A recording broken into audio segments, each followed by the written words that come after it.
सामने से हट गई। हटने के बाद में आज भगवान कन्हैया अक्रूर जी के रथ में सवार हुए और जो भगवान के खास खास ग्वाला थे भगवान ने उनको भी साथ लिया और बाबा नंद को साथ लिया।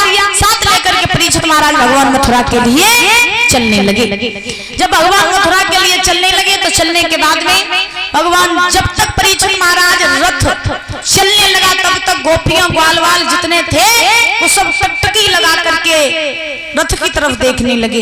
जब तक रथ आंखों से ओझल नहीं हो गया तब तक सारे ग्वालवाल मैया यशोदा महाराज रथ की तरफ टकटकी लगा करके देखती रही और जैसे ही रथ आंखों से ओझल हुआ वैसे ही सारी गोपियां मैया यशोदा वही पछाड़ खा करके गिर पड़ी। जब पछाड़ खा करके गिरी तो परीक्षित महाराज ध्यान रखना गोपियों ने और मैया यशोदा ने भगवान कन्हैया से इतना प्रेम किया था, इतना प्रेम किया था कि वो सब ग्वालिनियां और मैया यशोदा भगवान कन्हैया को अपना प्राण मानती थी। और ध्यान रखना भगवान के प्रेम में गोपियां मैया यशोदा परीक्षित महाराज इतनी रोई थी कि आज भी वृंदावन में चले जाओ तो वृंदावन में परीक्षित महाराज हर चीज का साधन होगा लेकिन वहां का पानी आपको बहुत खारा मिलेगा, वहां का पानी बहुत खारा आपको मिलेगा। तो ये इसी बात का प्रमाण है कि गोपियां इतनी रोई थी कि वृंदावन का पानी जो था वो खारा हो गया था आंसुओं की वजह से। बोलिए गोविंद भगवान की। आज श्री सुखदेव जी समझा रहे हैं राजन परीक्षित बड़े ही आज भगवान कन्हैया आगे बढ़ करके चलते गए चलते अक्रूर जी के साथ में मथुरा पहुंच गए। जब भगवान मथुरा पहुंचे तो पहुंचने के बाद में महाराज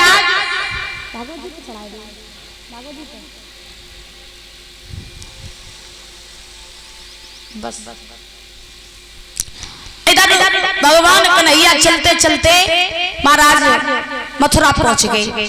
मथुरा पहुंचने के बाद में महाराज शाम का समय हो गया तो भगवान कन्हैया बलराम ग्वालवाल बाबा नंद कंस की मैं फूलबाग में रुके।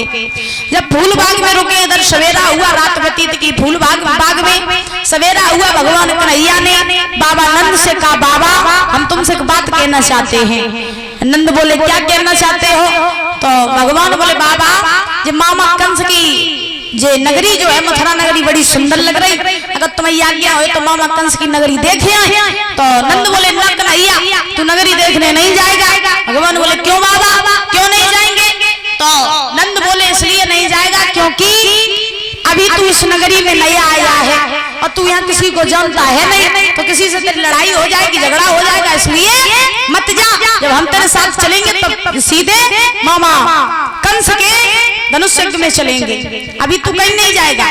तो भगवान बोले बाबा हमें चला जाने दो, हम आपको वचन देते हैं कि मेरी किसी से लड़ाई नहीं होगी, हम मामा कंस की नगरी देख के वापस लौट आएंगे, हमें चला जाने दो। परीक्षित महाराज बाबा नंद से बहुत प्रार्थना की भगवान ने।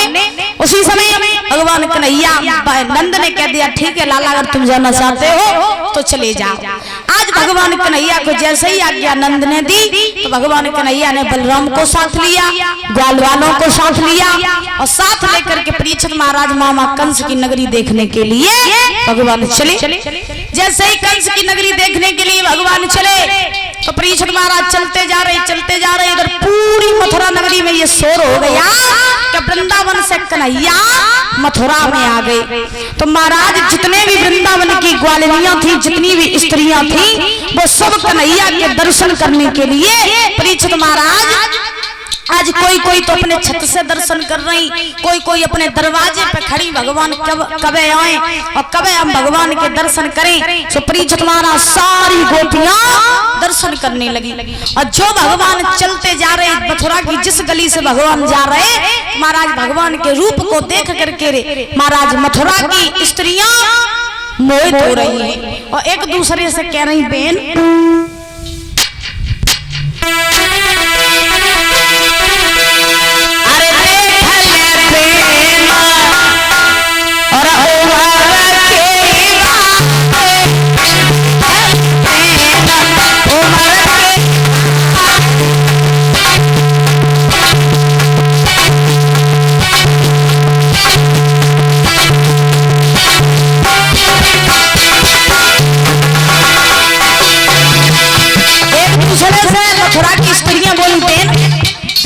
वही कन्हैया है, कितने छोटे हैं और कितने सुंदर हैं, इन्हें देख करके तो नजर हटती ही नहीं है।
के दर्शन करने लगी।